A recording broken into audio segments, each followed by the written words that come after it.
It's time for Security Now, our last episode of 2018. Wow, what a year it has been, and we're not done yet. Microsoft says this was the worst year for 0 days, and there are more coming at Windows. A flaw that potentially could be disastrous in a software component almost everybody has on every machine you have. And, of course, a picture of the day just for the season. Plus, I might sing a song. Don't be afraid. It's Security Now, next. Netcasts you love. From people you trust. This is Twit.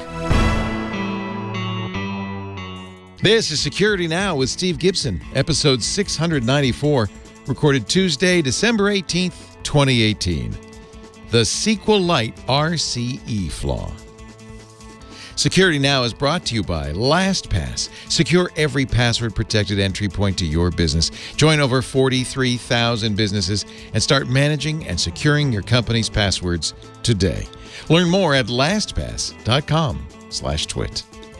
And by Rocket Mortgage from Quicken Loans, introducing Rate Shield Approval. If you're in the market to buy a home, Rate Shield Approval locks up your rate for up to 90 days while you shop. It's a real game changer. Learn more and get started at rocketmortgage.com/securitynow. And by Command Line Heroes, a podcast from Red Hat. Listen to the epic true tales of developers, programmers, hackers, geeks, and open source rebels revolutionizing the technology landscape. Subscribe wherever you get your podcasts or visit redhat.com/heroes today.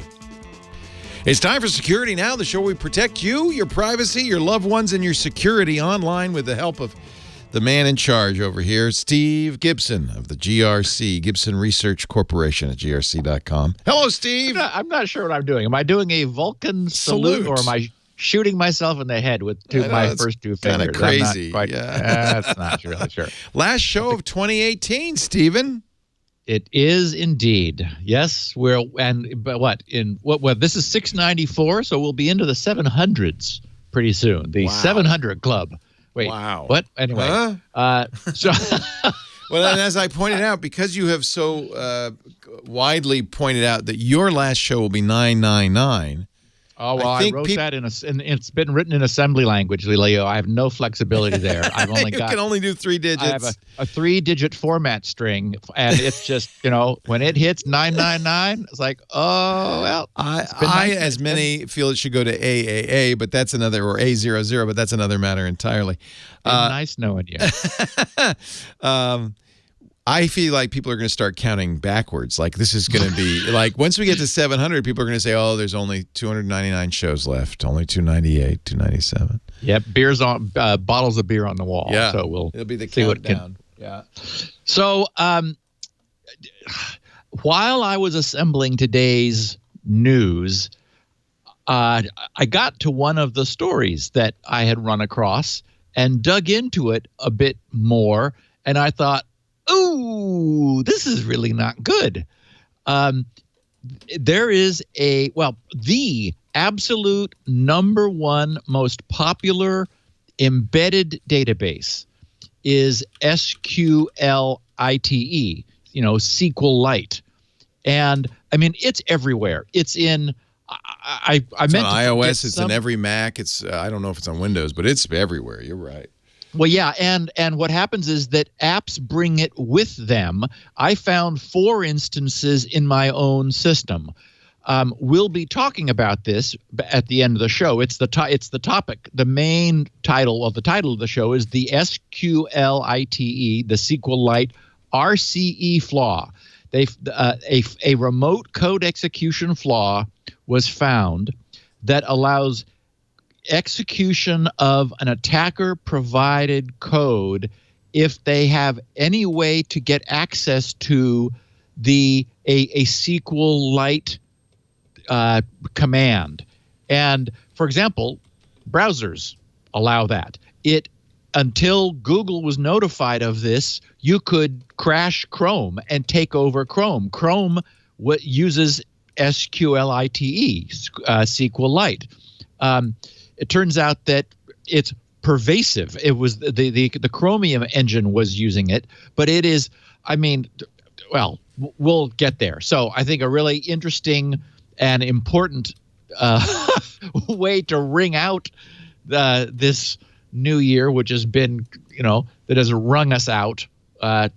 You and I were saying before we began recording that without question, the number one main issue that we dealt with in 2018 was and it started right off the top of, it was the first podcast of 2018 was the Spectre and Meltdown problems. The idea that the industry learned that the fundamental architecture of our processors was allowing cross-thread, cross-core, basically inter-process leakage of information, which is, it dominated the news this year.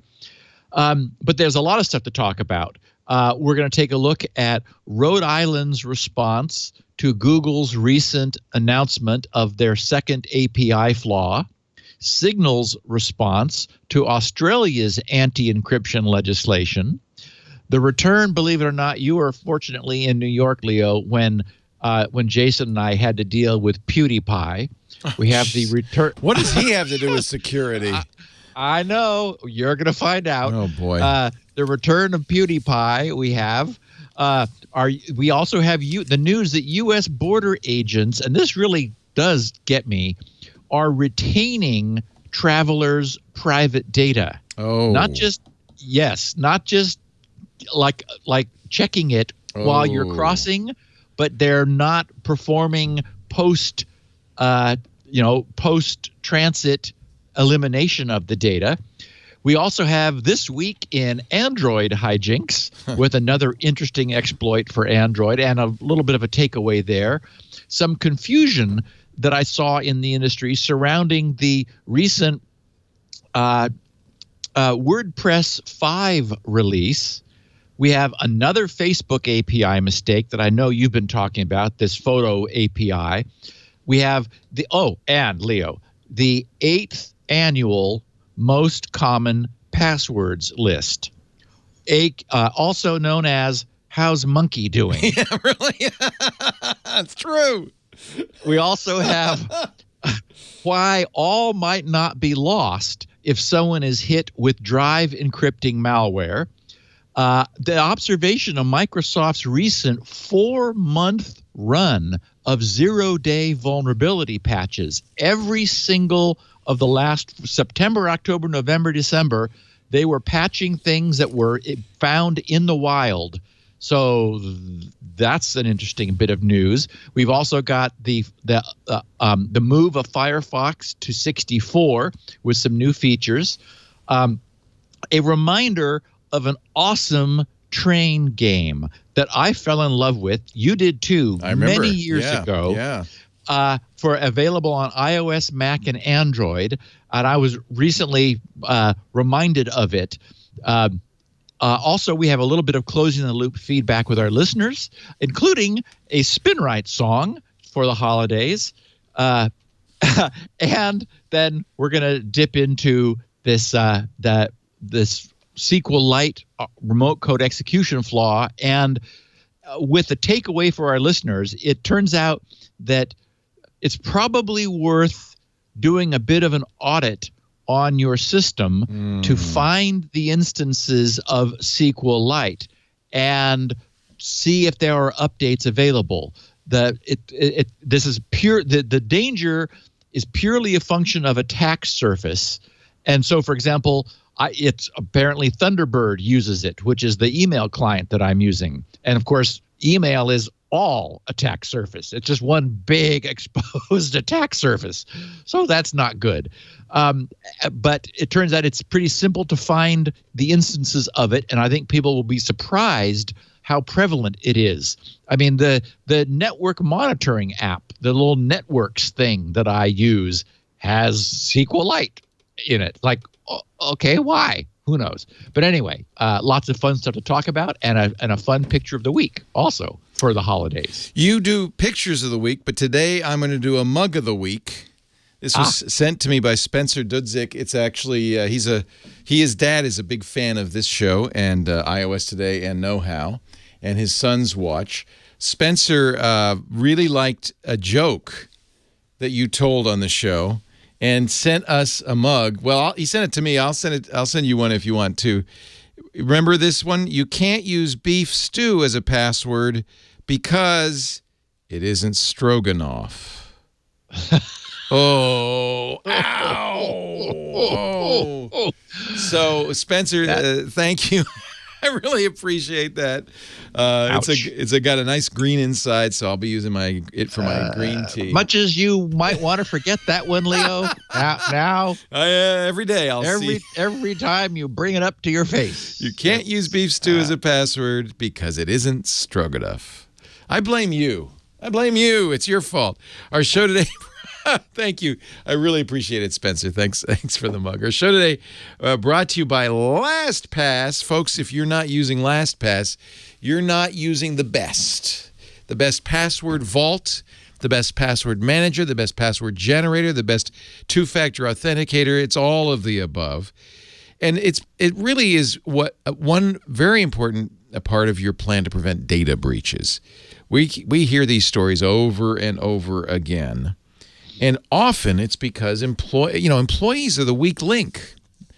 And how many times have you gone into an office and seen Post-it notes on the monitors with passwords the employees can't remember, right? Wasn't that part of the plot in War Games? Matthew goes to his school and sits down at the school computer, and the office managers put her password to the grades on the computer. That still happens. Now, they didn't have LastPass in those days, but we do now, so there's no excuse. Make every employee on your team a part of your security solution with LastPass Enterprise. What we use here, I know Steve uses LastPass at home. The idea is your passwords are in an encrypted vault, encrypted only on device, by the way. LastPass employees can't read it. No one can read it. Only you can. In fact, our suggestion is you add two-factor to it, so it's got encryption plus two-factor, so even your password's not enough. That makes it extra strong. And with LastPass Enterprise, you can require that, as we do. All of our employees use LastPass at work, and they have to set up two-factor. I like the LastPass Authenticator because instead of having to remember a 6-digit code, it just says, they try to log in. Let's say they're going to log into QuickBooks. They use LastPass to do it. Or actually, first they have to log into LastPass, right? They enter their LastPass password, and then on their phone, it pops up, did you just try to access LastPass from Petaluma, California? Approve, deny, and you press approve, and you're done. No big memory, no typing. It's very easy, but very secure. Much more secure than a text message, as we know. The password autofill functionality makes it easy for them to create good, long, strong, totally random passwords. You could options for all kinds of things. Make it readable, which I don't do because then it's kind of like words. Or make it. I avoid ambiguous characters, which I probably shouldn't do, and I certainly shouldn't tell you hacker, you. But that way I don't get O's and zeros, ones and L's. For me that's kind of important if I want to read a password. You can make it as long as you want. Often I make them so long that the site I'm on says, no, wait a minute, cut it down. But you can adjust it. I never do it the length the site recommends, by the way. I always change it just by a little bit. You can use upper and lowercase letters, numbers, punctuation, your choice. And that's the beauty of it. The password generator makes a password you'll never remember, but you don't have to, because it stores it in the LastPass vault. LastPass makes it easy to do autofill now. On iOS 12, Android Pie, you can easily, as you're, in fact, it's the first thing I put on a new phone when I get it, or any new device, is I put LastPass on, because then as I'm logging in or setting up my apps, right, it's so nice on iOS 12 now. There's at the bottom, it says password. You click in the password field, it says, you press the password button, logs you into LastPass, uses Face ID or Touch ID. I like that. Logs you in, and then fills in the password. So there's no cutting, no pasting. It's very easy. If you use Microsoft Active Directory, that makes it even more simple for your employees. They can use their Active Directory credentials to unlock their LastPass vault. What else? Well, as the IT guy, you get to choose 100 policies. You get so you can, for instance, we have password resets every 6 months. We have a certain length required, things like that. You can access actionable security reports. We do the shared folder thing, which is a very nice feature of LastPass Enterprise. So the business office has a folder of passwords they need, of sites that they need to access. The ops folks have a folder of sites they need to access, and there's no cross-pollination. Don't let an employee exfiltrate your most vital information. Your passwords, keep them in LastPass. There's a good reason. More than 16 million people trust LastPass. It's the #1 most preferred password manager. LastPass Premium for personal use. We use LastPass Families at home so that I could share passwords with my wife. And she's also, by the way, my designated emergency access contact. So if something should happen to me, then there's a dead man switch and stuff, so there's protection. But she can then get access to my bank accounts and stuff. That's really vital. And it's kind of something you don't want to think about. But honestly, you don't want to, become incapacitated or die and not give your family access to the stuff to settle your estate. LastPass handles that too. I just love it. For businesses, there's LastPass for teams, 50 people or less. And then, of course, LastPass Enterprise. That's what we use here at Twit. Take control of your business passwords. Reduce the threat of breach. Learn more at lastpass.com/twit. And you'll never have to use beef stew as a password again because it's not stroganoff. LastPass.com/twit. We're actually going to hear a little bit later, Steve. You're going to talk about the weakest, most used passwords of the year.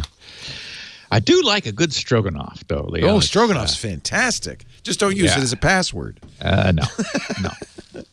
So I've been sitting on this picture of the week for quite a while.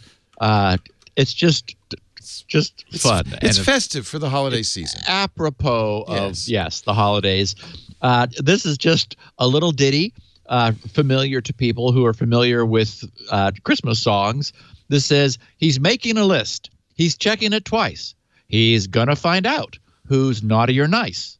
Santa Claus is in contravention of Article 4 of the General Data Protection Regulation, EU 2016/679. Bad Santa. Bad Santa. You gotta, if you're making a list 4% of annual revenue out the door, Santa. He needs to be careful about data retention. Yes. And, be careful with what information he does about who's naughty and nice, because that could be abused if it fell into the wrong hands. That's so funny. You never know. So funny. We're going to have some sort of new protocol for Santa. The Rhode Island government. When I saw this, I thought, huh? What? Rhode Island government sues Google after the latest Google Plus API leak. Oh, boy. And I'm thinking, okay, so clearly not everyone was as happy as I was over Google's conduct in handling their most recent API leak. Of course, it was the subject. It was shutting down Google Plus even sooner. Yes. As a result. It was the topic of last week's podcast. It's like, bravo, Google.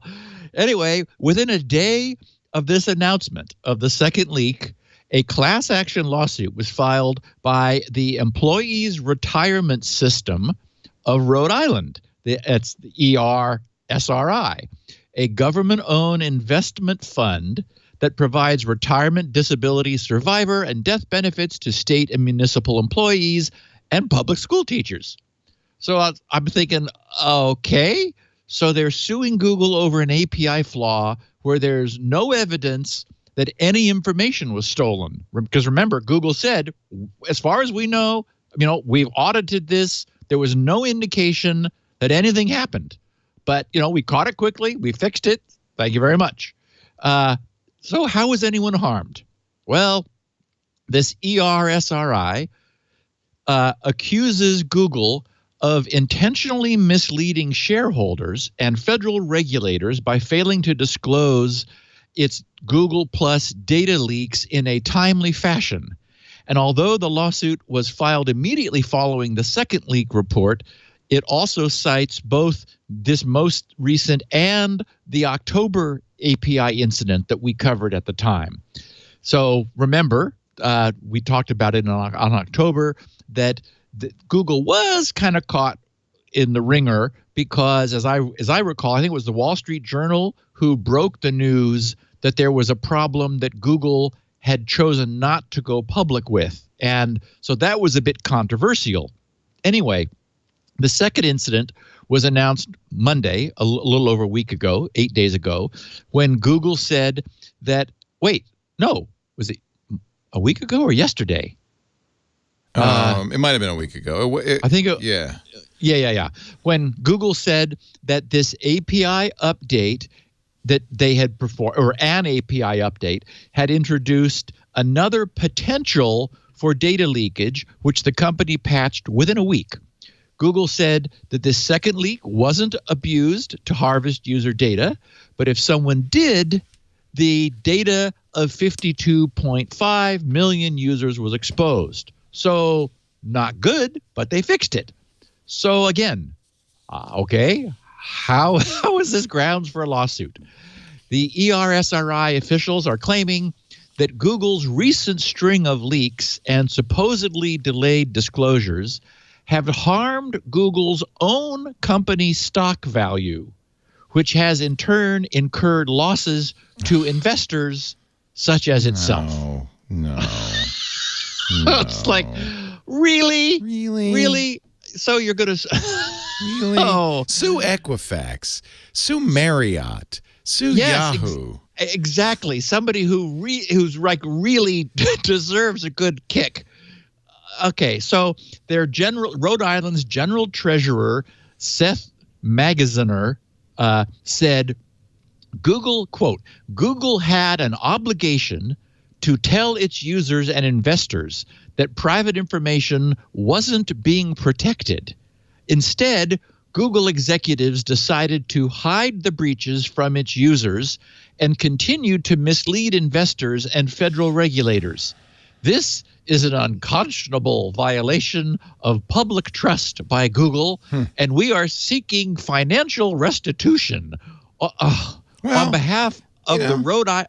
Yeah, it's not a bad idea to establish a precedent that forces companies to be open about this stuff. Well, so I wanted to bring it up and focus our attention on it a bit because, as we know, responsible and timely disclosures of mistakes, such as the second one by Google, which they caught and killed quickly, then disclosed, is good for our ecosystem. So I'm a little worried that if we're starting to establish admit culpability and be sued for it, precedent, that will put it back under the rock. Yes, and it's finally coming out from under the rock where it's been. Right.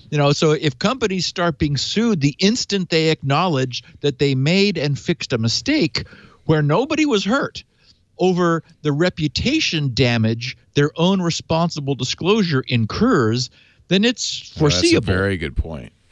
That companies are more they're going to say, hey, wait a minute, we don't want to expose ourselves to a class action lawsuit. And of course, you and I feel the same way about class action lawsuits. The plaintiffs get nothing, and the attorneys. Clearly, if this thing launched a day after, it had already been written. Somebody was ready to just fill in the blank, Google Plus, and launch this thing. So anyway, I wanted to. When I realized what the suit was about, I thought, this could have a chilling effect. And so, in effect, they wanted them to keep it secret because it hurt the stock price. Yes. Yes. Jeez. Yes. Louise. So I guess the only way to resolve this ultimately is maybe eventually, because mistakes are going to happen, is for the industry to mature so that it's understood that fixing and acknowledging an error should not cause reputation damage. Yeah. It's the reason for last week's podcast celebrating Google's conduct. Companies should be indemnified against liability for reporting flaws. This is good. Yeah. Meanwhile, I love the title of this post. This was from Joshua Lund, who is a sysadmin programmer, privacy enthusiast, security fan, writer, occasional cyclist, and one of the Signal developers who posted at signal.org last week. The title of his posting was Setback in the Outback. And I lightly edited what he wrote for the podcast. He said, like many others, we have been following the latest developments in Australia related to the, quote, Assistance and Access Bill with a growing sense of frustration. The widespread adoption of strong cryptography and end-to-end encryption has given people around the world the ability to protect their personal information and communicate securely. Life is increasingly lived online, and the everyday actions of billions of people depend on this foundation remaining strong. Attempting, he writes, to roll back the clock on security improvements which have massively benefited Australia and the entire global community is a disappointing development. More than 8 years have passed since we released the public beta of what is now known as Signal. Throughout the entire development process, the project has faced resistance from people who struggle to understand end-to-end encryption or who seek to weaken its effects. This is not a new dynamic. He says, it's in a paragraph by itself, we can't include a backdoor in Signal, but that isn't a new dynamic either. By design, Signal does not have a record of your contacts, so your social graph, conversation list, location, user avatar, user profile name, group memberships, group titles, or group avatars. The end-to-end encrypted contents of every message and voice video call are protected by keys that are entirely inaccessible to us. In most cases now, we don't even have access to who is messaging whom. Everything we do is open source, and anyone is free to verify or examine the code for each release. Reproducible builds, and which is not easy, by the way, and other readily accessible binary comparisons make it possible to ensure the code we distribute is what is actually running on users' devices. People often use Signal to share secrets with their friends, but we can't hide secrets in our software. Everyone benefits from these design choices, including Australian politicians. For instance, it has been widely reported that Malcolm Turnbull, the 29th Prime Minister of Australia, is a Signal user. He isn't alone. Members of government everywhere use Signal. Even if we disagree with Christian Porter, we would never be able to access his Signal messages, regardless of whether the request comes from his own government or any other government. Although we can't include a backdoor in Signal, the Australian government could attempt to block the service or restrict access to the app itself. Historically, this strategy hasn't worked very well. Whenever services get blocked, users quickly adopt VPNs or other network obfuscation techniques to route around the restrictions. If a country decided to apply pressure on Apple or Google to remove certain apps from their regional stores, switching to a different region is trivial on both Android and iOS. And popular apps are widely mirrored across the internet. Some of them can even be downloaded directly from their official website.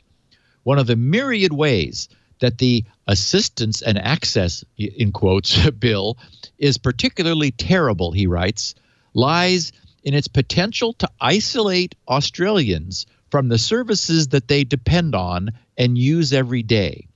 Over time, users may find that a growing number of apps no longer behave as expected. New apps might never launch in Australia at all. He finishes, technology organizations looking to open offices in a new country could decide that AEST, Australian Eastern Standard Time, isn't such a great time zone after all. As remote work continues to become more prevalent, will companies start saying goodbye, he writes, instead of g'day, to applicants from Australia who are unable to sufficiently secure and encrypt their corporate communications? This doesn't mean that, he says, this doesn't seem like smart politics, but nothing about this bill seems particularly smart. We remain committed to fighting mass surveillance worldwide. We encourage users in Australia to reach out to their representatives and express their opposition to the Assistance and Access Bill. And it's interesting. I looked around for other reaction to that and haven't so far found anything. 1Password posted a blog post. Proton Mail posted a blog post. So a number of people have responded. I hope LastPass will say something. But it does raise some questions in my mind. So I have some questions for you about this law, the AAA law, which hasn't yet gone into effect. I think it doesn't go into effect till next year. Until Parliament meets at the beginning of 2019, yes. And so there's some chance that maybe they'll change it or retract it. And we don't know how strongly, assiduously it'd be enforced. But it says essentially that anybody who provides encrypted services must be able to provide unencrypted clear text versions for law enforcement if they ask. Yep. Which means Signal provides encrypted services, Proton Mail provides encrypted services, LastPass and 1Password provide encrypted services. It sounds like they'd have to, LastPass, we just did the ad, says we don't ever have access to your vault. Only you do. We absolutely know for a fact that they don't. It's what you call trust no one, end-to-end, or another way to put it is end-to-end encryption between. So the question is, does that mean they have to then modify their code to sell it in Australia so that when requested, they can provide clear text? And it's my understanding that it does. So one interesting thing that because I've been thinking about this for the last week, one of the ways the world has evolved is that applications no longer talk to the hardware directly. They talk to an API, which the operating system publishes. So it could be, we've often talked about this idea of accessing communications either before they're encrypted or after they're decrypted. Well, there is a common place where the keyboard API exists, the video API, the screen output API, and that's this OS layer. And so it could be, and I don't know, we don't know how this is going to evolve, but it could be that Android and iOS themselves could provide a pre-encryption and post-decryption interface, because after all, as we've often said, the user is entering plain text into their keyboard, and they are viewing plain text on their screen. That plain text transits from the encrypted tunnel through the operating system after it's been decrypted. So what we may end up with is a general design, which would the advantage. First of all, it means that our phones do have this. Our operating systems have a designed-in monitoring facility. It isn't a backdoor into any of the encryption. It doesn't weaken any of the encryption. It just gets to it before it's been encrypted or decrypted, much like the user typing on their keyboard, like a keystroke monitor. And so that's a means by which a universal solution could be found. With the cooperation of Google and Apple. With the cooperation of the operating Actually, it wouldn't system. even be Google. It would have to be the manufacturer, because Samsung would have to say, okay, we'll do that. Right. Yeah. Right. But what we don't know is, yes, that would be a solution, but that would require Australian law enforcement to know it and do it, as opposed to going to Signal and saying, no, you got to do it. Well, and then there's also the question of storage, right? Because, for example, we know in a point-to-point system, there is some storage of received messages at the receiving end, but there's no central storage of prior messages by the provider. Basically, Signal is providing a system that allows two people to interchange messages securely. The only storage occurs in the message stream at each end. So what is so for example, there doesn't exist. It's not like they don't want to provide it in the case of Signal's being able to provide past message traffic. It doesn't exist anywhere in a third location. So I mean, as I said, wouldn't they really have to couldn't they be forced to rewrite Signal to provide that? Well, yes, and that's and the question. And what are the penalties? We don't know what that is. And what we sort of heard, Signal's we just pull out of Australia. We wouldn't do it. Exactly. Yeah. Exactly. If you guys don't want to allow security, we're about security. We're not going to compromise our security. If you don't want access to Signal, then I mean, if the only way you'll allow us to be there is breaking encryption, we're just not. We're just going to say no. Apple wrote a 7-page letter in October to the Australian government, right, saying it raises cybersecurity concerns, gives the states power to abuse users' privacy. Quote, "We encourage the government to stand by their stated intention not to weaken encryption or compel providers to build systemic weaknesses into their products." That's always been Apple's point of view with the FBI and others. So my email provider, it's a little different than Proton Mail, because Proton Mail promises end-to-end encryption. My email provider, Fastmail's in Australia, and it worries me that they may be somehow compelled using this to. Thing is, none of my email is encrypted. It's in plain text, so they wouldn't be doing anything. And if I want to encrypt it, I don't use them. I use PGP to do it. Right. So. It's been 5 years since the summer of 2013. When Edward Snowden surprised us all with this with what we now have as an awareness of, for example, just how much the NSA's breadth and depth of technological surveillance was in place. And I mean, it's almost kind of quaint now, Leo, when we think of like going to a coffee shop and using Firesheep to intercept a decrypted browser session and impersonate someone. I mean, you can't do that anymore. A lot has changed in this. I mean, I would argue especially this podcast's, our world has changed in these 5 years. Encryption has now become, I mean, it is now in place. Back then, you only encrypted to log on, just to hide the usernames and password, and then you dropped back to an unencrypted connection, which is the way Firesheep was able to grab the browser session cookie and like across all these different services. So I really think that, here we are at the end of 2018.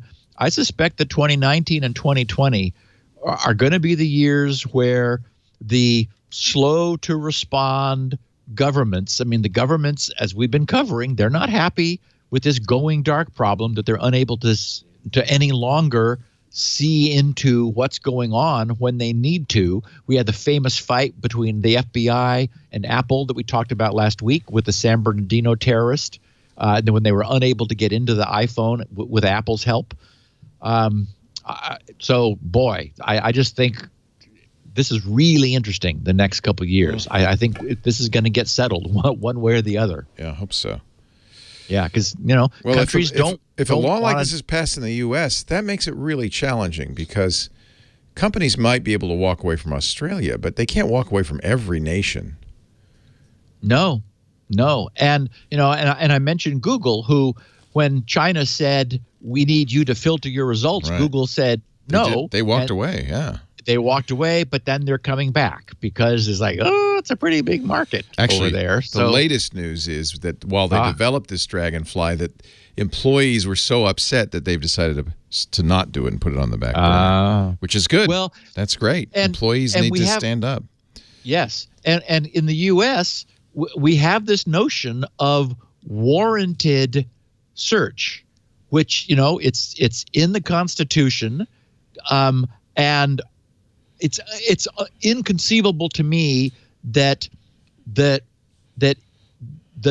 our legislature won't decide that that if a court orders communications to be intercepted for lawful purpose, that there doesn't have to be a way for that to be done.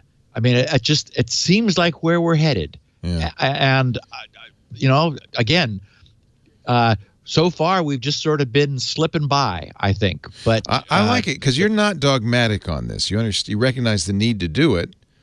And I think you believe, and I think you've convinced me that there is a way to do it technologically that doesn't harm our general safety and security. Yes, and yes, the absolutists are right. From an absolute sense, any weakness is bad. is bad. Yeah, Right. Any weakness is any weakness. Right. And it's so it's no longer absolute. But right. but in the U.S., we don't have an absolute guarantee of privacy. Right. We know the Constitution keeps the king's men from barging in without warrant, but if you get a judge to say, yeah, we think there's reasonable cause to look in there, then so we need to find a way to do it without compromising everybody, without weakening the entire system. Yes, and as I have said, in the unique case of the Apple ecosystem, as a consequence of the way Apple has designed their stuff, they could have a per device key which they protect, which would allow them to unlock. In this case, for example, it was Farouk's phone in this after the San Bernardino attack, where they said, "Oh, we have no way to do it." Well, presented with a specific device, they could unlock that specific device if they used that technology without in any way weakening everybody else, except that yes, there would be a central repository of everyone's master key. Well, that's an inherent weakness, right? It is. It's an inherent weakness. Yeah. It concentrates the responsibility. Apple doesn't want it, but it may be that the decision is made. Sorry, if you're going to provide encryption, we have to have a way in. Yeah. And so, and there it is. I mean, it may be what we end up with. Yeah, I suspect it will be. I do too. Yeah. Okay, so Leo, 2 weeks ago you were spared. My first PewDiePie. My first encounter with PewDiePie.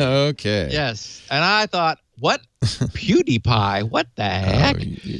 So, okay, so we know that we discussed it 2 weeks ago. A big fan of YouTube's sensation and top subscription magnet, and anti-Semite and racist. Might as well throw that in too. Yeah, PewDiePie, whose Twitter handle, the fans' Twitter handle is Hacker Giraffe.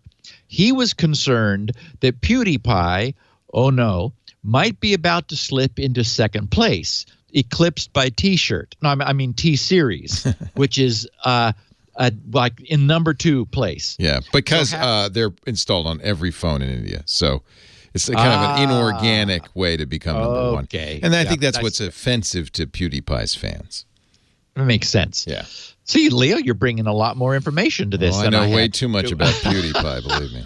So Hacker Giraffe zipped over to Shodan to get the IPs of some exposed printers. This is a couple weeks ago. He reported then finding, and this is what we talked about 2 weeks ago, 800,000 printers publicly exposed on the internet, of which he grabbed 50,000 IPs. Jeez Louise. He then used PRET, the Printer Exploitation Toolkit, freely available on GitHub, which gives hackers the ability to access files, damage the printer, or access the internal network. He used it to send out a mass plea for recipients of his illicitly printed page to please subscribe to PewDiePie, and while you're at it, please unsubscribe from T-Series, which, as you said, if you're in India, apparently you already are. Right. Okay, so 2 weeks later, we're back. This time, he grabbed 100,000 printer IPs, sent out another blast over the weekend, and in fact, he tweeted that he would be taking a university exam at around the time Monday morning that employees will be arriving at work to potentially find the printouts. Now, I'm a little confused about time zones there because we know that these prints were received globally everywhere. This printout says PewDiePie is in trouble and he needs your help to defeat T-Series. Then under what is going on, he printed PewDiePie, the currently most subscribed to channel on YouTube, is at stake of losing his position as the #1 position by an Indian company called T-Series that simply uploads videos of Bollywood trailers and campaigns. What to do? Unsubscribe from T-Series, subscribe to PewDiePie, share awareness of this issue, tell everyone you know, seriously, fix your printer, it could be abused, and brofist. So, and I have in the show notes a screenshot of part of the printer page for anyone who is interested. So anyway, I certainly agree with point 5, fix your printer. And as I mentioned 2 weeks ago, I can't vouch one way or the other for PewDiePie. I don't know why he has 75 million subscribers at this point. He doesn't seem to be in any great danger because T-Series is at 70 million. As I recall 2 weeks ago, they were a lot closer. So I'm afraid that all of the attention that PewDiePie gained as a consequence of this printer blast does seem to have allowed him to pull well ahead of the T-Series folks. So anyway, and the Wall Street Journal website was also defaced, as if that wasn't enough, saying that Wall Street Journal, and this is of course not true, Wall Street Journal would like to apologize to PewDiePie due to misrepresentation by our journalists, those of whom have now been fired. We are sponsoring PewDiePie to reach maximum subscribers and beat T-Series to 80 million. Well, that didn't happen. Wall Street Journal fixed it. But anyway, wow. Just consider the kind of people he's attracting as his fans might tell you a little something about him. Exactly. Border agents, Leo. Now, okay, so I should mention, I saw this last week, the idea that border agents were looking at users' private data. And I thought, yeah, okay, no, I don't like it, but okay, it's going to happen. Then looking more closely, the other shoe dropped, which is that they are not demonstrating proper behavior with the private data that users who are crossing the U.S. border are being compelled to provide. In my case, I have absolutely zero contraband of any sort on my phone, but it's my phone. It's private, as are my conversations with friends and family. There's nothing happening, but it's, I guess I feel a bit proprietary toward them. The good news is you'll never be stopped because you're a white male. Yes. Wear a turban, see what happens. It is true that the percentage of people who are stopped is very low. It's not like 100% of people very, are having very low. And I've never had anything but welcome arms when I've come back into the U.S. I've been faced with more searches going into Canada. Yeah. But that's because I'm a white, male. It's, so who you are. So, yes. So anyway, there was a report from the U.S. Office of the Inspector General, the OIG, which was published by the Department of Homeland Security website last week, that our own U.S. Customs and Border Protection agents are retaining the data that they copy from users' devices and not deleting it. So for the past 3 years, since 2015, when this Trade Facilitation and Trade Enforcement Act, TFTEA, went into effect, CBP, that's the Customs and Border Protection agents, are allowed to carry out warrantless device searches at all 328 ports of entry to the U.S. And so this means that agents are allowed to visually inspect any traveler's devices, smartphones, laptops, and so forth, without any reason. And they're supposed to look for suspicious content of any sort. Okay, moreover, in 67 of those 328 ports, they're also allowed to copy, and I'd be interested to know what 67, like why, like what makes those special. But in those 67, they're also allowed to copy the device data onto a USB thumb drive for uploading onto a search platform called the Automated Targeting System, ATS, yikes, on which more complex searches are carried out against the user's copied data. Now, we'll put aside the fact that the license expired for the automated targeting system for about 7.5 months, during which time it wasn't available, but that got renewed, and apparently that little oversight has been fixed.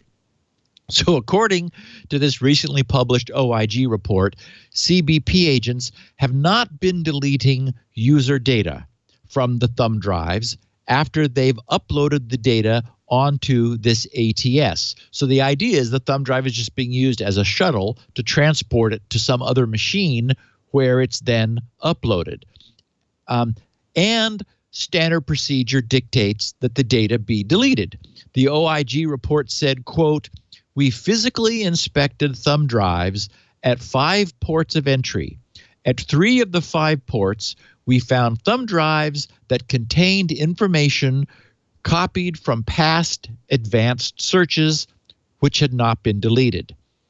So anyway, it bothers me that anyone's data is being copied, and of course it's more worrisome or annoying that after being copied, it's not being treated in a responsible fashion, in a way that preserves the privacy of the people who just had us poking into their devices. Don't worry, they're only saving your music. They don't. It's not. It's not the data they care about. They just want the music. Oh goodness. And Leo, we're at 46 minutes in. I think we should take our second break, and then we will continue with This Week in Android Hijinks. Oh, lordy, lordy. Our show today brought to you by Rocket Mortgage. When it's time to buy a new home, you got to get a loan. Most of us can't write a check for a new home. So you're going to get a mortgage, right? Why not go to the best, the #1 lender in the country, #1 9 years in a row in customer satisfaction, according to J.D. Power, Rocket Mortgage from Quicken Loans. Now, actually, it's Quicken Loans that's #1. They created Rocket Mortgage for people like you and me, people who don't want to go to a bank to get a home loan. That's what we did 5 years ago, and Lisa and I deeply regretted it. You go in, you fill out a long application, then you go home and they say, okay, we need you to fax us all this stuff. I mean, pay stubs for previous jobs, good luck finding those. Bank statements, good luck getting those, and on and on and on. And this takes a period of time. In fact, when we bought our house, 2 months. We applied in July, didn't get the home loan until October. We very close to losing the house. We had to sweet talk the seller. No, we're going to get the loan. Next time, Rocket Mortgage from Quicken Loans. The whole thing's online, first of all. I don't have to get dressed and go to the bank. I could do it on my phone if I want to. You go to in your pajamas. In my jammies.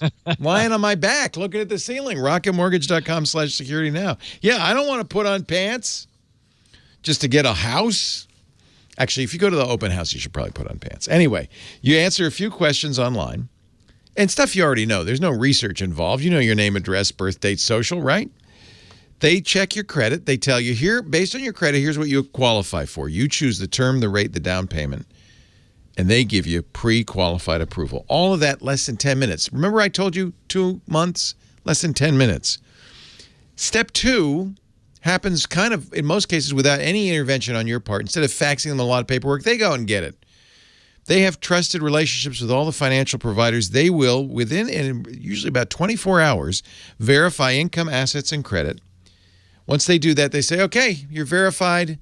you've got verified approval. You can print. There's a button that says print the letter, or you can just show the screen. But I always print the letter, and then you show the letter to the seller or your realtor, and it basically says they're good for it. They got the loan, no contingencies. That you have the strength of a cash buyer. Now, if you've never done this, you don't know. But trust me, and I think if you have ever bought a house, you know. There was a house we wanted to buy. I'm glad we didn't get it, as it turns out. Everything happens for a reason. But there was a house we wanted to buy. We put in an offer for it, and our realtor called us like an hour later saying, yeah, somebody came in with a cash offer. It's like, but now you've got that power. You go right to the head of the line. And step 3 kicks in, and this is really good nowadays. Interest rates are starting to go back up again. The Fed's raising rates. The index your loan's based on will go up as well. And that means that loan, even an eighth of an interest point, could be tens of thousands of dollars more by the end of the 30-year loan, right? I mean, it's a big deal, which means this in the back of your mind as you're shopping. There's pressure. Buy this house. It may not be perfect, but buy it because you don't know how much it's going to cost in a month. Unless you go to rocketmortgage.com/security now. Once you get verified approval, they qualify you for an all-new exclusive Rate Shield approval, which means they will lock your rate up for up to 90 days while you shop. It cannot go up. Rates generally can go up. Yours will not. If rates go down, the index rate that your loan's based on goes down, your costs will go down, but it cannot go up. So you win either way. This is exactly why Rocket Mortgage and Quicken Loans are the best. #1 mortgage lender in the country. Here's how you get started. One more time, I'm going to tell you, rocketmortgage.com/security now. Now, here's some legalese. Rate Shield approvals only valid on certain 30-year purchase transactions. Additional conditions or exclusions may apply based on Quicken Loans data in comparison to public data records.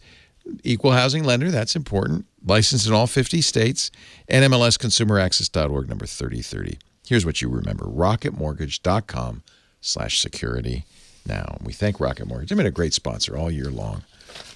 Really appreciate your support all year long for the show. And now back to Steve Areno. So, we could talk about malicious Android apps till the cows came home. This one just sort of stood out because it reminds me that asking users to be ever attentive while they're using apps is probably a fool's errand. ESET posted their discovery of an Android Trojan which steals money from PayPal accounts, even for users that have two-factor authentication turned on. To your point, your phone knows all that stuff. Well, and exactly, and it's what they discovered in November last month was malware that combined the capabilities of a remotely controlled banking Trojan with a novel misuse of Android's accessibility services, which targets users who use the official PayPal app. So this app is called Optimization Android version 1.0. It pretends to be a battery optimization app, does nothing with your battery. After it's launched, it terminates without offering any functionality and hides its icon. So it just basically sort of disappears from your phone. It's now a Trojan. From then on, it watches what the user does with the primary goal of stealing money from victims' PayPal accounts. It requires the activation of what turns out to be a malicious accessibility service. The request is presented to the user as being from an innocuous-sounding Enable Statistics service. So a dialog pops up that says, use Enable Statistics, and then it says, Enable Statistics needs to, 1, observe your actions, retrieve notifications when you're interacting with an app, 2, retrieve window content, inspect the content of a window you're interacting with. And so you've got the, OK or cancel. So users say OK. Well, what's just happened is you've given this Trojan now access to your screen and keyboard, essentially, which it abuses. It's now on the machine and able to intercept any launch of the Android PayPal app and attempts to maliciously transfer 1,000 euros or whatever the local currency is whenever the user logs into PayPal. The use of two-factor authentication doesn't prevent this, since the Trojan simply waits for the two-factor authentication to complete and the logon to succeed, at which time it jumps in using essentially an alternative API, an alternative UI that allows it to talk to the PayPal app on behalf of the user, abusing accessibility in order to transfer the funds. ESET has notified PayPal of the existence of the Trojan and of the PayPal account to which funds were being transferred. And the hack will fail only if the user has no balance and no card connected to their PayPal account from which funds could be pulled. So, stepping back from this, I think our takeaway is that we are asking for all kinds of features from our smartphones. They've become very smart.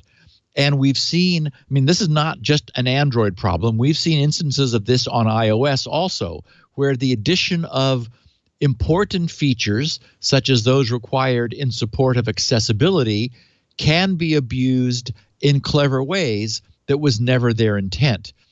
So, the safe use of desktop PCs requires everything we're seeing is the safe use of desktop PCs requires some care about what apps are loaded and from where. So much so that even Microsoft is now moving toward this idea of a store where there will be curated apps that, rather than just this free-for-all of downloading things for Windows from wherever, although Microsoft is having a hard time selling that concept because we all like the freedom that we have now as Windows users.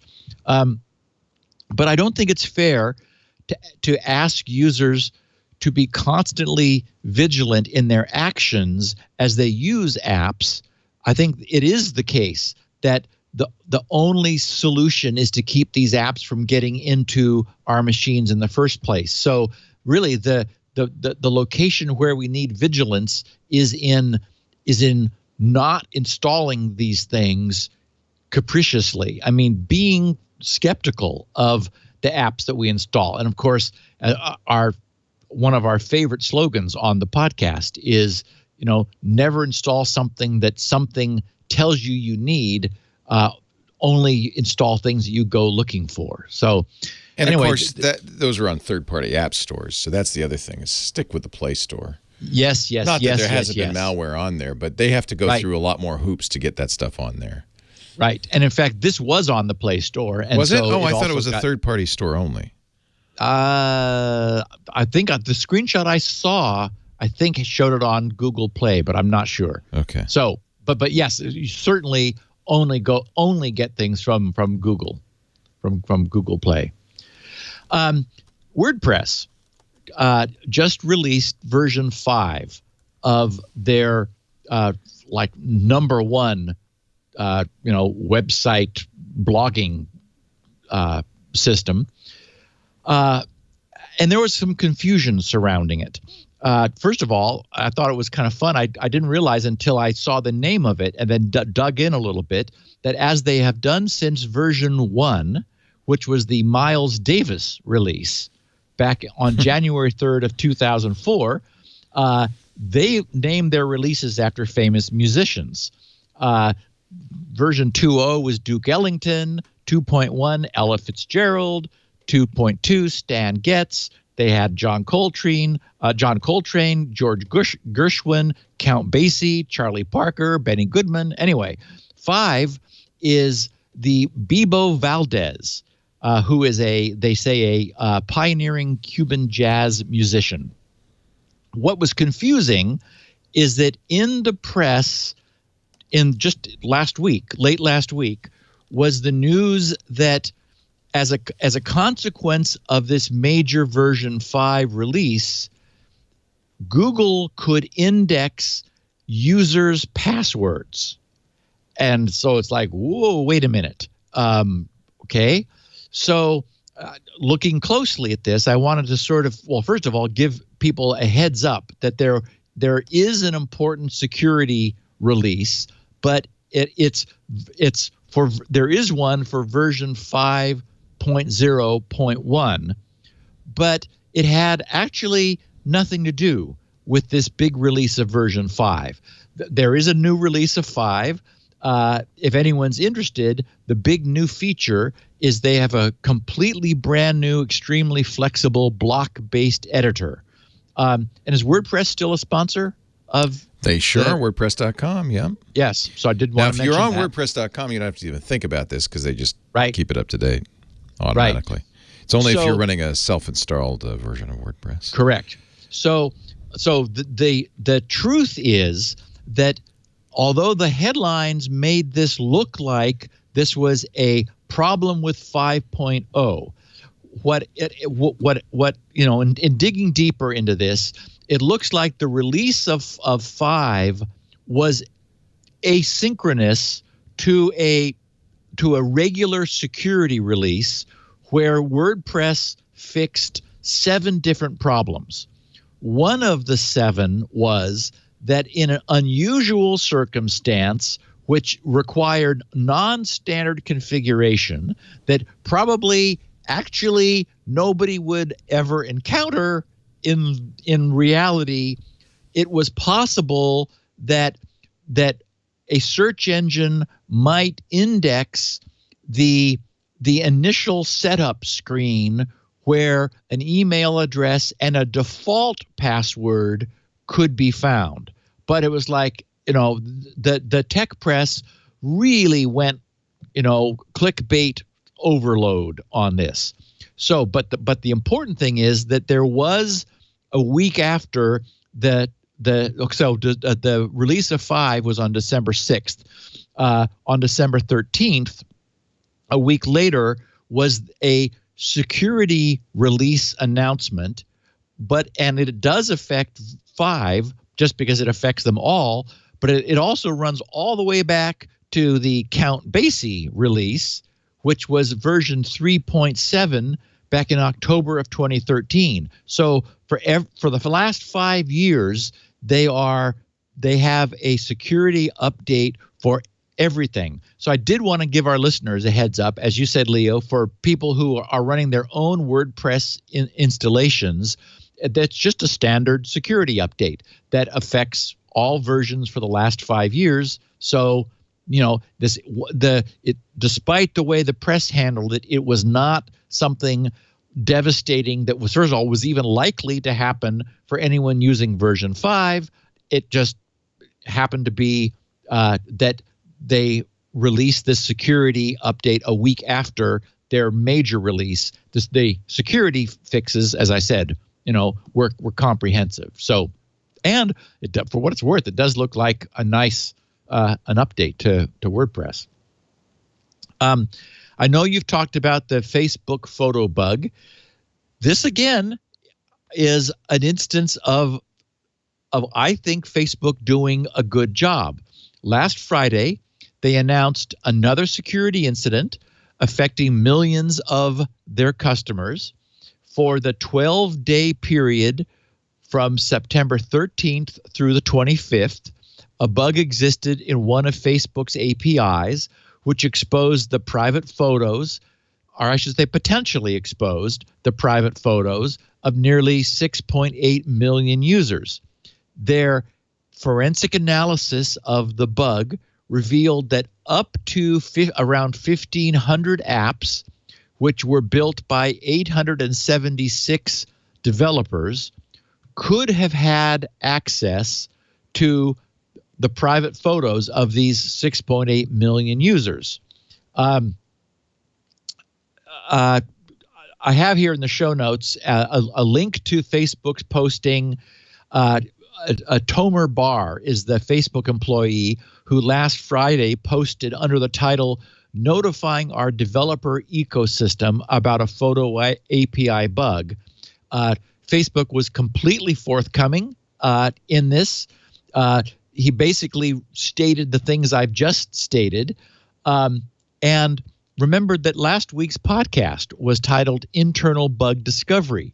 So I will note that despite Facebook's current residents being a doghouse from their past conduct, good way to put it. yeah, they, like Google, clearly have an internal red team of some sort whose job it is to find their own mistakes before anyone else does. Rather than faulting them for making a mistake, I salute them, as I did Google last week, for finding and fixing it themselves. This is not a role that anyone wants to outsource to hackers. So he explained that the nature of this was that when someone gives permission to an app to access their photos on Facebook, he writes, we usually only grant the app access to photos people share on their timeline. In this case, this 12-day window bug potentially gave developers access to other photos, such as those shared on Marketplace or Facebook Stories. The bug also impacted photos that people uploaded to Facebook but chose not to post.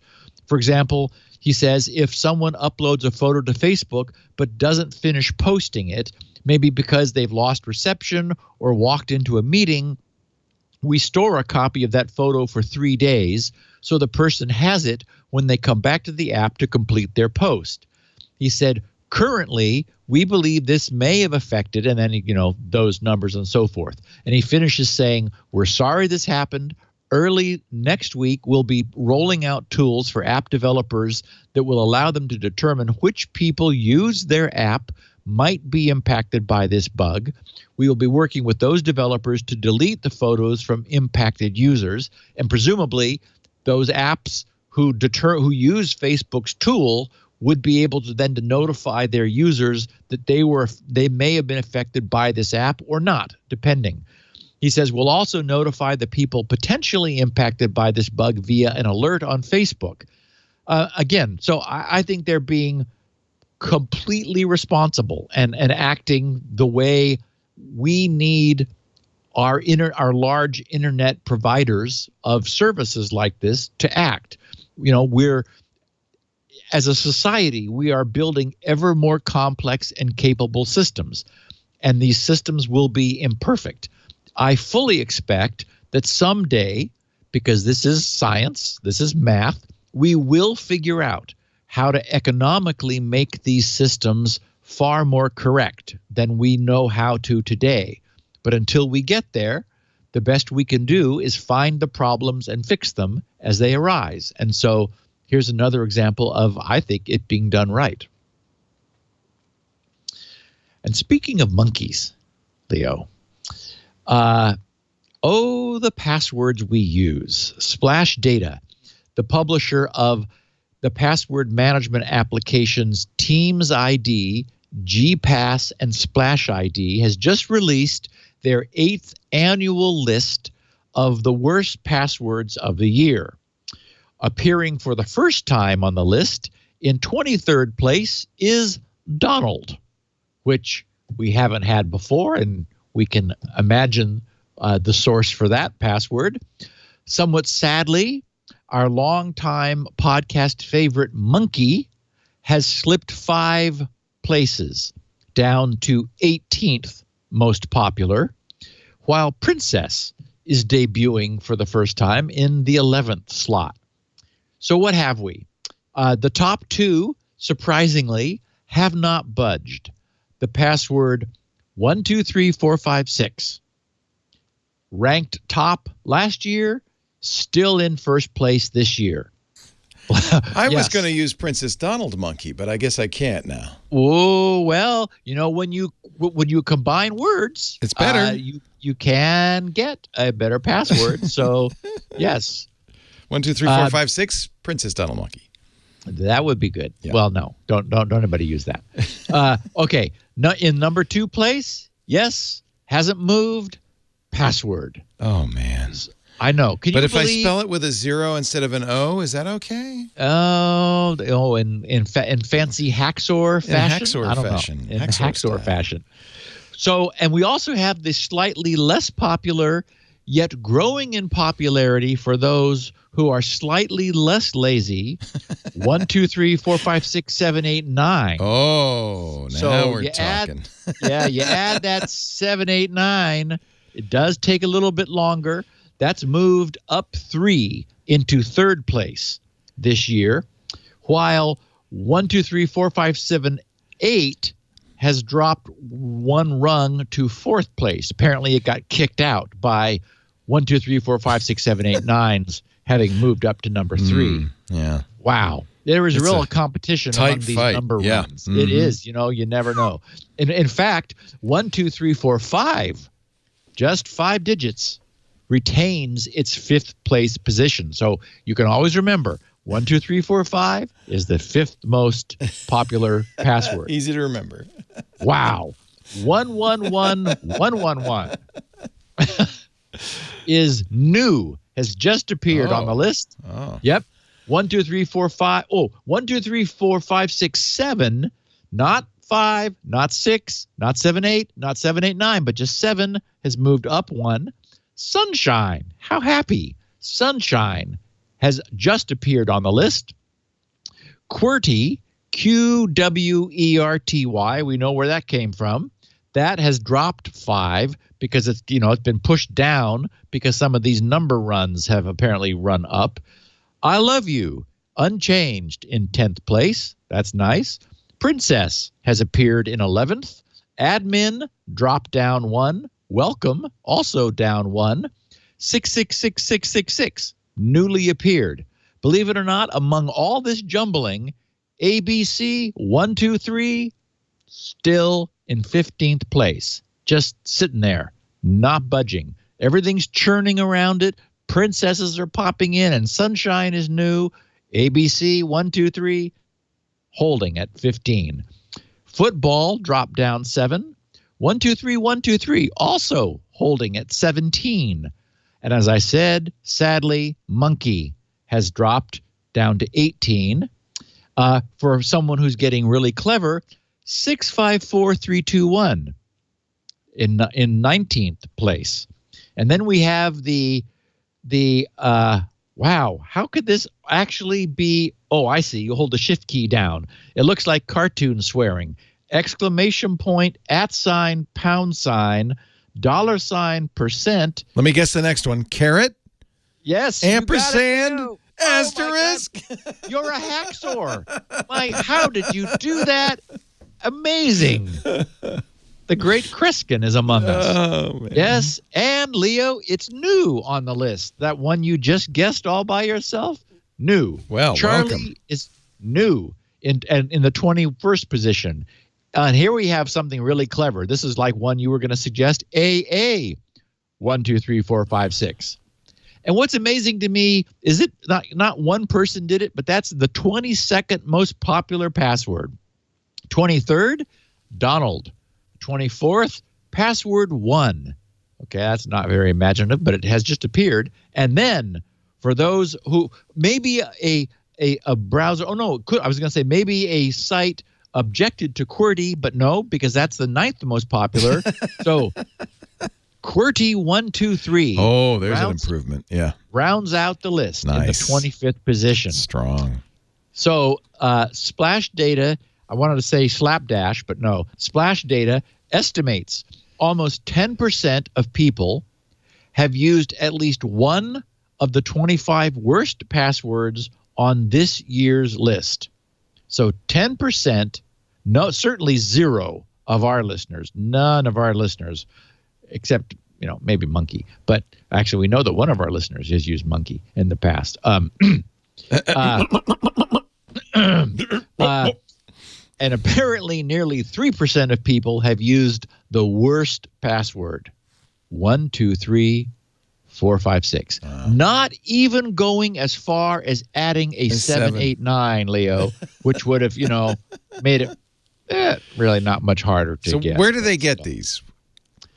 This is from leaked lists of passwords, which they aggregate over the course of the year and then sort and then provide for our entertainment. on the podcast. They take the adult words out. I could tell. Yes. I was just going to say, and I have that in the show notes here. We should note that passwords leaked from hacks of adult websites were not included in this report, doubtless being NSFW. Yes. That would make for a different list.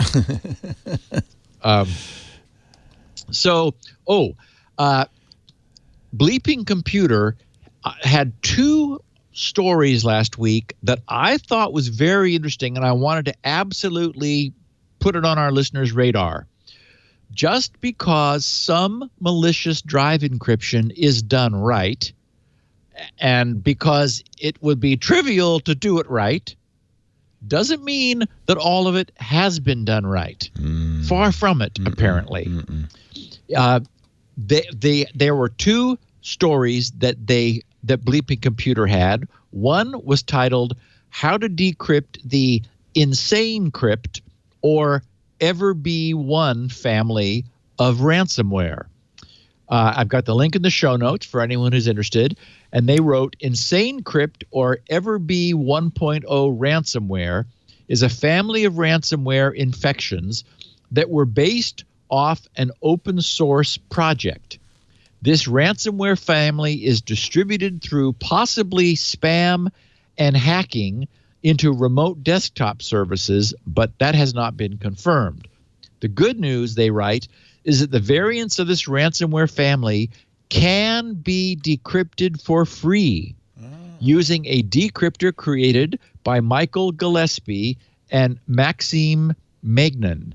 In order to use the decryptor, a victim just needs to have," I thought this was really interesting, "an encrypted file and an unencrypted version of the same file." This has got to be the lamest encryption seen. It's got to be. You can reverse the hash, in other words. Right. This can be typically achieved through the sample pictures provided by Windows. I thought that was clever. Oh, yeah. So those will be encrypted, and you'll be able to get another copy of those easily. Yeah. Exactly. The second story, "How to Decrypt Hidden Tier Ransomware Variants." They said if you've been infected by a hidden tier ransomware variant, then you're in luck. Well, kind of, but it's never good to be encrypted at all. But given that you have been, this is the one you want to be encrypted with, because it's not really, apparently. You're in luck, they say, as a program called Hidden Tier Decryptor has been created also by Michael Gillespie, who apparently does this, that allows you to recover your encryption key without having to pay the ransom. Hidden Tier is the name of a ransomware family whose full source code, apparently not very well engineered, was published on GitHub. This allowed hackers to download the source code and create their own ransomware variants that could be used to infect victims. Due to the source code's wide availability, there are many ransomware variations under different names that utilize the same hidden tier code base. As the original code was decryptable, this means all other ransomware created from the same code are decryptable as well.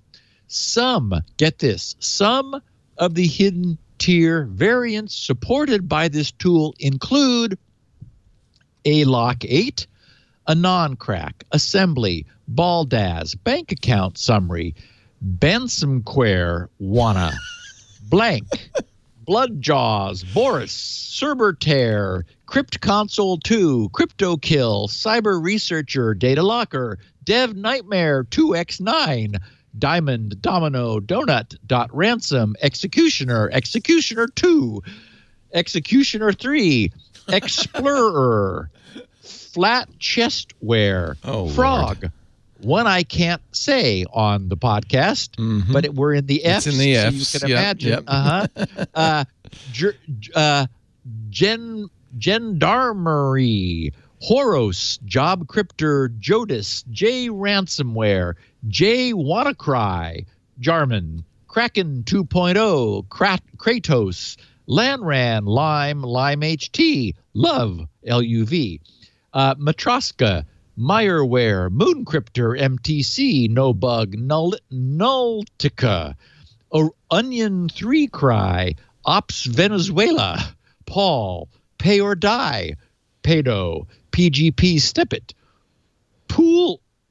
Poodalooser, Ransomware, Predator, QWERTY, Ransom 6, Ransom 6.2, Radeon, Ransom. Anyway, this keeps going. We're only to the R's. So the point is, there's a lot of this stuff out there. First of all, who knew? But secondly, there's a very good chance, if you get hit by Donut or Pay or Die or Kraken or Sorry, well, there was one called Sorry, then by all means, you, your friends or family, check in with Bleeping Computer, because as we know, they're on top of this stuff. Maybe there's a simple way to get yourself decrypted, which would be wonderful, because apparently there's a lot of poorly written crypto malware out there, thanks to there being a dumb one on GitHub. So yay. Maybe that's, pushing the bad stuff out of the way. I mentioned at the top that Microsoft is encountering a run of 0-day vulnerabilities. Last week's Patch Tuesday closed a 0-day vulnerability that was being actively exploited by two different state-sponsored cyber espionage groups who are also behind the 0-day that Microsoft patched the month before in November. And before that, in October, Kaspersky Lab discovered a 0-day being used for an elevation of privilege by the Fruity Armor state-sponsored cyber espionage group. What state is that? Fruity Armor. I know. Remember, I don't think they name themselves. Oh, because, okay, good. Oh, that's a relief. They're like names we give them, and it's annoying when the same group is known by 12 different names, right? As we've seen before. So in this case, yes, it's Fruity Armor. And before that, in September, Microsoft patched a 0-day that was in use by hackers who were using it to install and spread a backdoor. So mostly these appear to be high-end, highly targeted, state-level espionage attacks. Their discoverers, or the discoverers of these 0-days, don't want to have them discovered. The users of these 0-days don't want them discovered because they're too useful for targeted attacks. So they are not being used in widespread campaigns. They're really being, kept under the radar. We don't know when they're found how long they've been in use.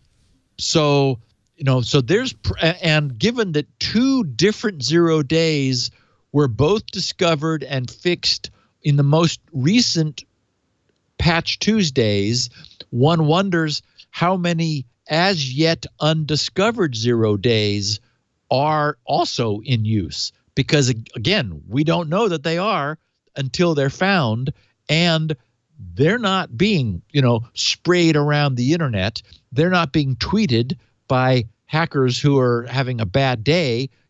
They're being developed by, the likes of the NSA and other countries' equivalent services for the purpose of getting into other people's computers. So this spate of 0-days affecting Windows, our increasingly old and creaky operating system, is a bit worrying.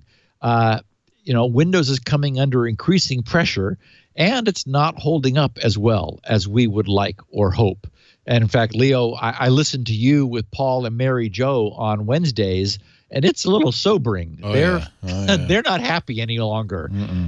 They're really saying, "Wow, what the heck is going on up there in Redmond?" Okay, my last little bit of news is that Firefox 4 was released. An interesting note is that Firefox's full distrust of the Symantec SSL TLS certificates had been postponed from the previous release of 63 until finally now Release 64. Remember that Firefox brings along its own certificate store. It does, unlike Chrome, for example, which relies on Windows underlying root store. Firefox does its own. It uses its own security suite, and so it's up to them when they were going to finally roll out full mistrust. That is, no longer accept a certificate from any website using those certs. They postponed it because up until finally now, their telemetry had indicated that too many Firefox users were still encountering websites that were still using the Symantec certs. So, boy, I can't imagine why anyone wouldn't just re-up with DigiCert, and finally, I guess everyone has. So there's that change. Also, there is something known as a contextual feature recommender, which is a bit of a tongue twister, the CFR. The good news, you can turn it off. But the idea is that, and if anybody of our listeners who are Firefox users are annoyed by this, you can turn it off. It's a new feature that will display recommended extensions that correspond to a particular website you're visiting. So, for example, if you're at Facebook, there is a Facebook container extension, which this thing will say, hey, there is an extension to Firefox that's available for Facebook. There's also an enhancer for YouTube and a to Google Translate. You can, however, if you don't like that, uncheck the recommend extensions as you browse under the browsing category of Firefox options. So, also a new feature is multiple tab selection. You can either mark a range of tabs with Shift or toggle tabs to select multiples with Control click. And once chosen, you can bookmark them as a group, move them, or pin them. Also, they've added native Windows 10 share support so that you're able to, Windows 10 has a web page sharing with a variety of applications installed. And so to access the feature, you click on the little ... menu in the address bar, then click on the share button, which will open the native Windows 10 sharing dialog. Not being a big Windows 10 user yet, I haven't encountered that myself. A little controversial for old folks, live bookmarks and RSS feeds have been removed. They've removed support for both Atom and RSS feed subscriptions from the base browser. So anyone who is actively using RSS feeds will simply need to install an add-on to provide the feature. So you can get it back. It's just not built into the default. And I think I also talked about a remove extension context menu option. I'm sure I mentioned this before, so I must have been talking about it coming. It allows you, if you right-click on any of the Firefox add-on extensions, in the drop-down menu is now a remove extension that makes it just instant to get rid of it. And my favorite add-on is you can get to it by putting about:performance in the URL bar. That gives you a task manager that shows which tabs are using how much of your processor. So if you have a misbehaving tab, which has slowed things down or seems to be consuming a lot of resources, about:performance will allow you to identify it and tell it to knock itself off or just kill it. And Leo, let's take our second break. Okay. That I'm going to remind our last break, and I'm going to remind people of a really cool iOS, Android, and Mac app.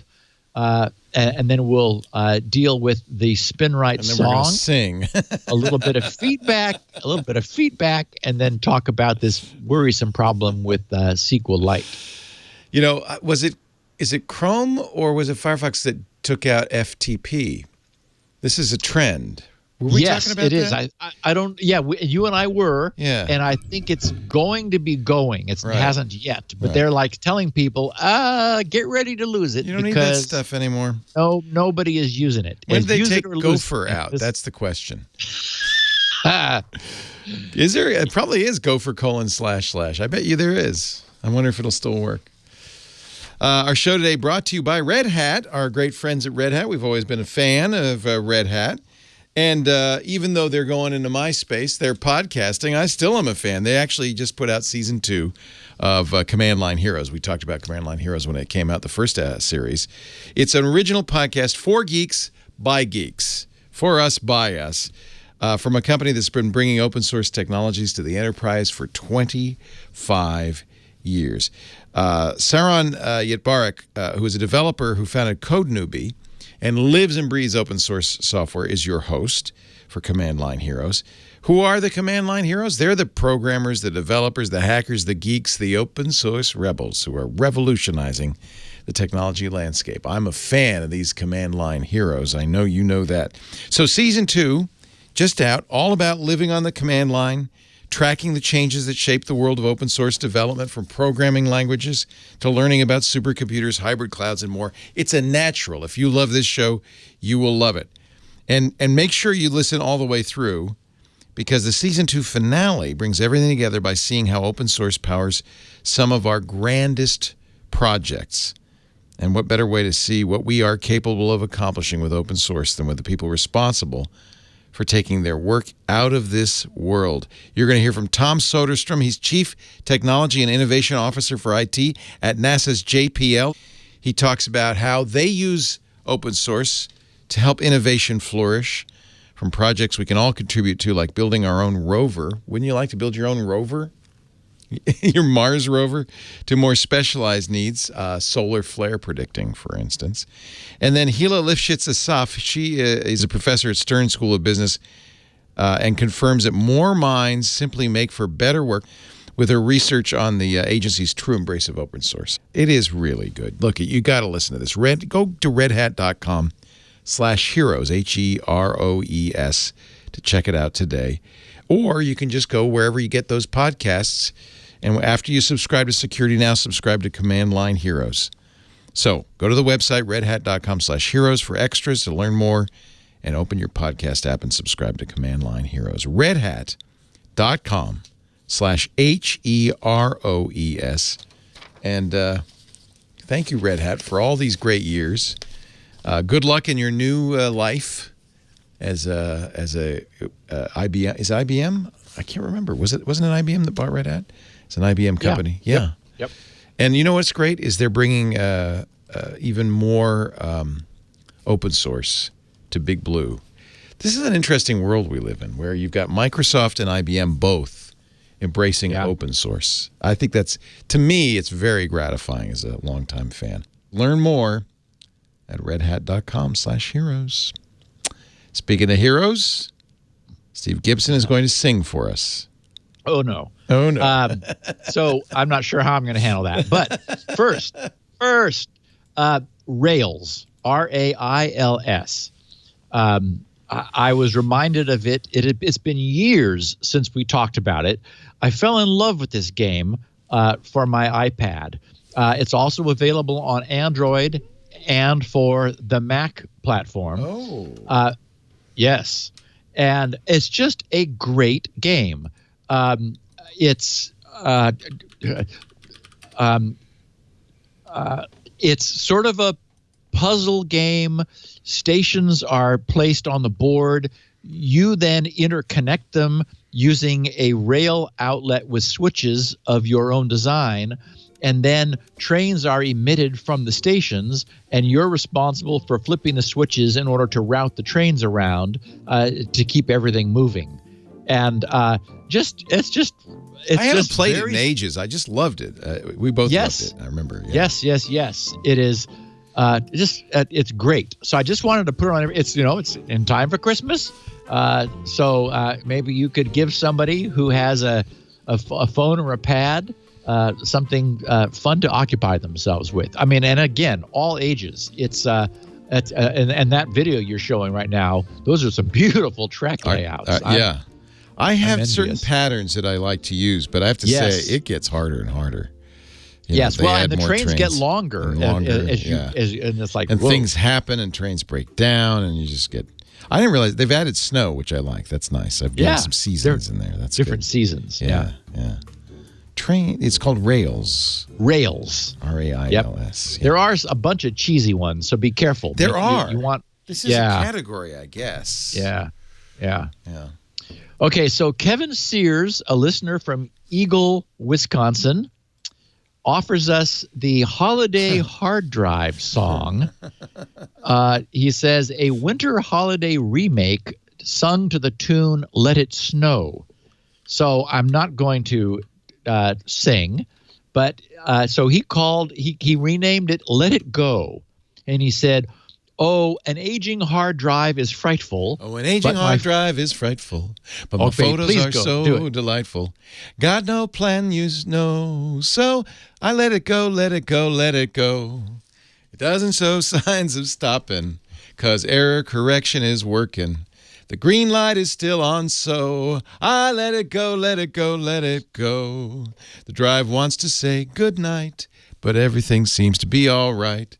Bits are aged 5 years or more. Seems slower than it did before. The spinning surface is dying, and Smart says it's goodbyeing. I think I backed up a year ago, so I let it go, let it go, let it go.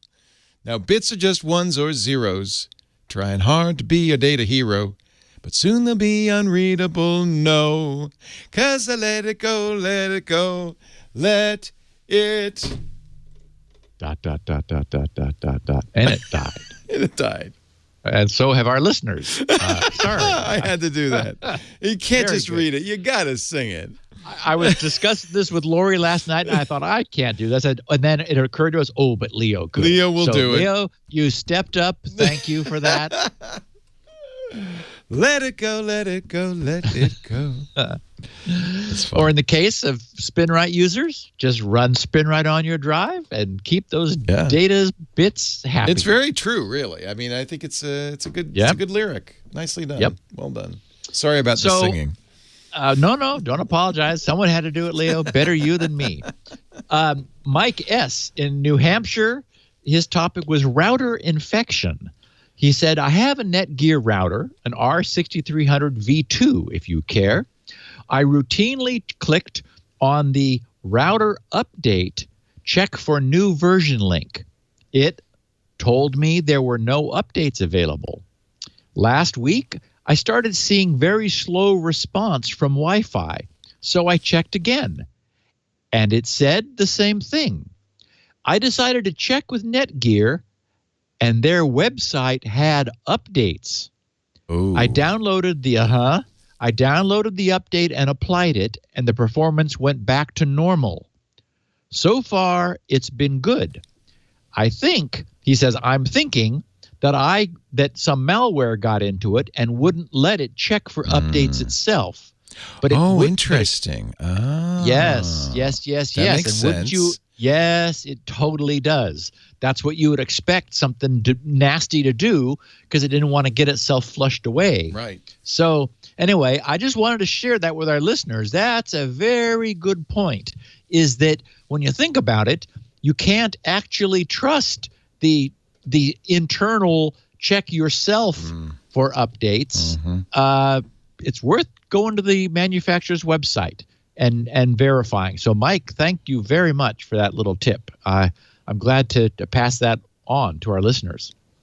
And Chris Peterson in Ham Lake, Minnesota, the subject of his note was, it's even simpler. And I have to agree with him. He said, regarding the unauthenticated UDP IoT protocol, that was the CoAP protocol we talked about last week. He said, since it's IoT, we want to minimize processing and storage. Agreed. He said the IoT device only needs to return a pseudo-random number to the requestor. Okay, now let's step back a bit. Remember, what I suggested last week was that the device could take the IoT device could come up with a random key under which it would encrypt the incoming IP and to create an access token, which it would return to the requester, such that every subsequent request coming in had to carry that permission token in order to be serviced. So that was my suggestion. Chris has a better one, and it is better. He says, this can be of poor entropy, meaning this random number. So he says, the IoT device only needs to return a pseudo-random number to the requester. This can be of poor entropy.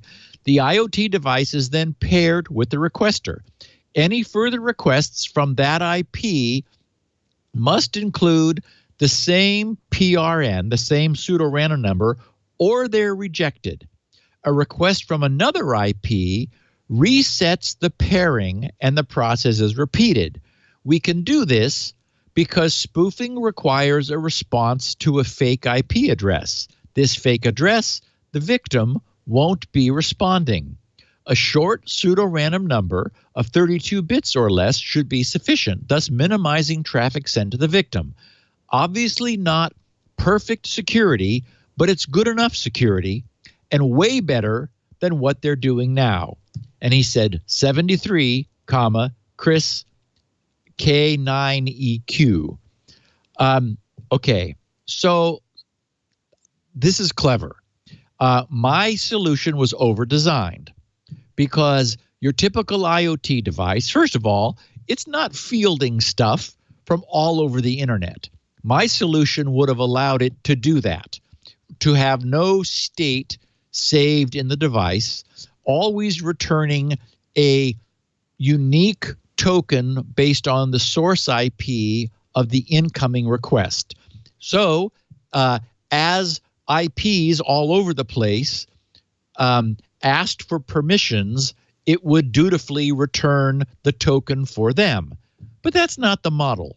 Your typical IoT device is going to talk to one thing. And if there were two or three, well, over time, this would cause it to reissue a random token and then essentially establish a temporary one-to-one pairing with the most recent requester of a connection to the IoT device. Anyway, he's right. No crypto, simple PRN that you could just take. I mean, I think most chips will allow you to read the number of clock cycles since they powered up. That would be completely fine. Just send that back and then and save it along with the IP address so you can check it in subsequent requests. Anyway, Chris, tip of the hat to you. That's simpler, and I think I agree, better. And again, much better than the nothing that we have now in this dumb CoAP protocol that somehow happened when it shouldn't and is now being abused for times 50 DDoS reflection attacks, which is just crazy. Okay, so a critical SQLite flaw which leaves millions of apps vulnerable. I should say app instances. The Blade group at Tencent has named this Magellan. And they write, I've got a link to their full disclosure posting. They said, Magellan is a remote code execution vulnerability discovered by Tencent's Blade team that exists in SQLite. And I want to remind everyone again, this is probably in all of our machines. I had 4 instances in my machine, and that took me somewhat by surprise. So I'll explain what it is, and then I'll explain how to find it. So they say, as a well-known database, SQLite is widely used in all modern mainstream operating systems and software. So this vulnerability has a wide range of influence. After testing Chromium, Chromium was also affected by this vulnerability.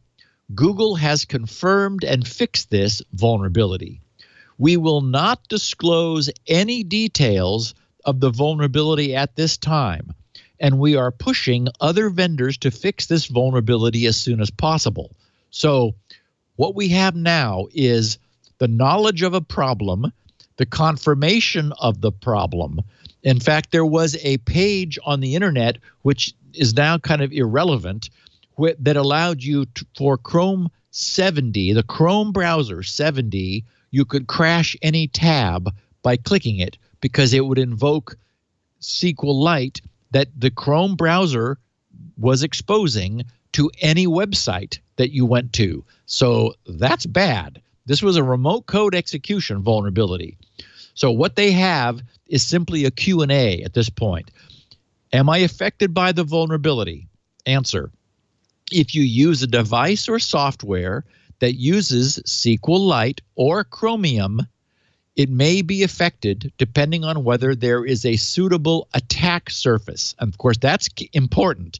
The malware has to have a means of executing an SQL command against the database which is present. So it's the embedded database itself where the vulnerability exists.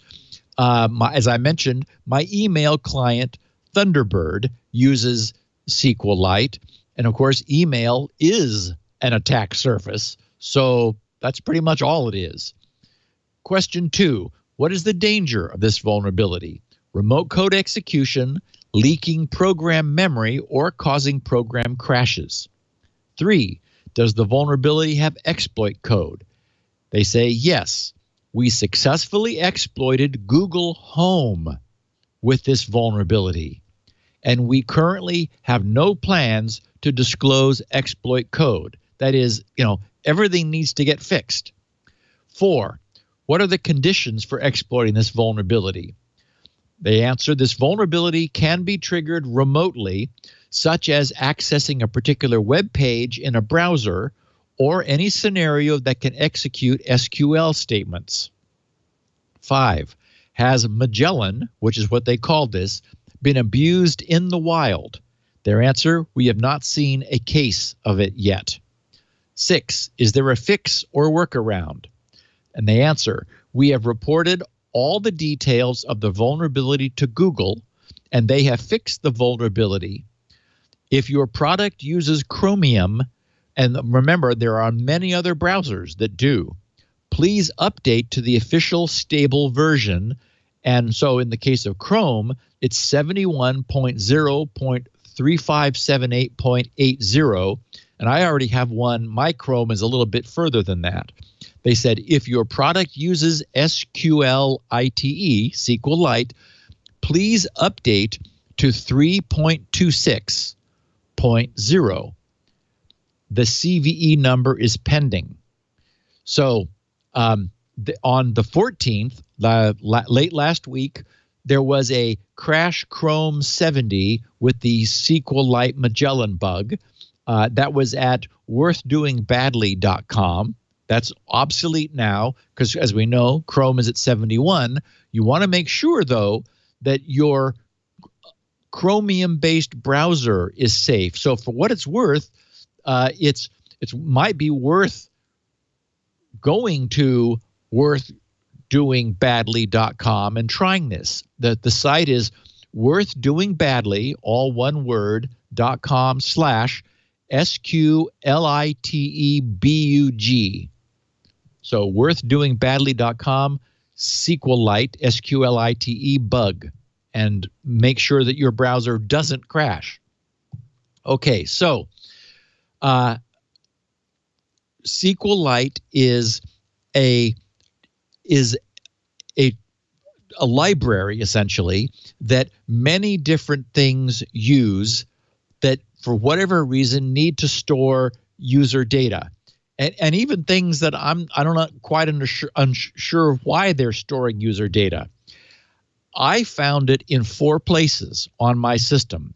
It was in Networks, NETWORX, which is it's an app I've mentioned and I use.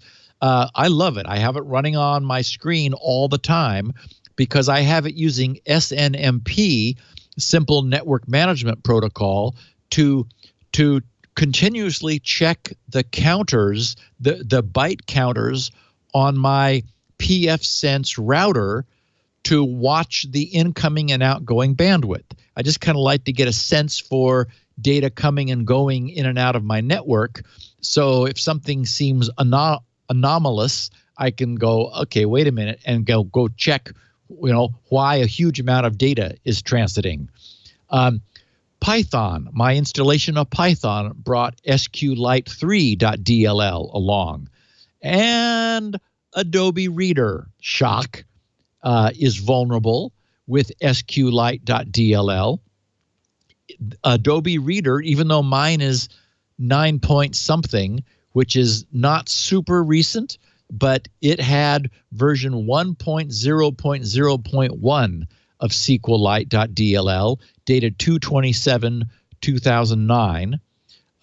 Also, my favorite PDF printer, which is Nova PDF, that has a .NET version, SQLite.interop.dll, also vulnerable, version 1.0.82.0, dated 6/8/2018. So that's not very old, but it's not yesterday. Okay, so anybody can find these who is a Windows user by changing your directory to the root. So do CD / to go to the root, and then you want to do a recursive dir, a recursive file search for SQLite star.dll. So CD space / enter, and then you want CD / to move to the root, and then dir / s, which causes a search through all subdirectories, space SQLite *.dll. Hit enter, and pretty quickly you should be rewarded with a list of all the files that begin with SQLite. You'll find SQLite.dll, probably SQLite 3.dll, and maybe some that have interop.dll, which are the .NET variety. So this doesn't immediately mean that you're in trouble. What it means is that those apps are using this embedded database for their own storage purposes on your system. It means that the API, that is the SQL API, has a vulnerability that could allow code to be injected on your system and run. The danger, now, for example, Adobe Reader, there's the danger. Will Robinson, because for some reason, who knows what it's doing, but of course, why wouldn't Reader have SQL built into it? Because it has everything else, Flash and SQL and oh my God, and JavaScript and stuff that no one needs, but it's there. So if there's a means for a document to invoke this SQL embedded database in Reader, that's a worry. So, because that represents an attack surface. So I haven't looked at why my install of Python has SQLite 3. Probably it's just that it supports that database engine API. So it's part of the Python library. It doesn't mean that it's itself vulnerable, or maybe it's part of the IDE. Who knows? Anyway, so it's probably worth just doing a little audit of your system by recursing through your drive for SQLite star.dll, see what you find, and then maybe if it looks like maybe there's there might be an attack surface exposed, like I would be worried about my Adobe Reader very much. I'll probably actually pursue this over the holidays and have some information at the beginning of 2019, just because that seems like an obvious attack surface. And it might be the fact that I'm deliberately using an old version because I don't want to be, the software as a service, sign up and join the Adobe fan club. So I'm using one that's entirely offline. I think it's 9.5 was the last one that was not hooked into the cloud. But anyway, the SQLite folks immediately fixed this. They have an update. The problem is that doesn't mean that the libraries that we use are going to get updated or in a timely fashion.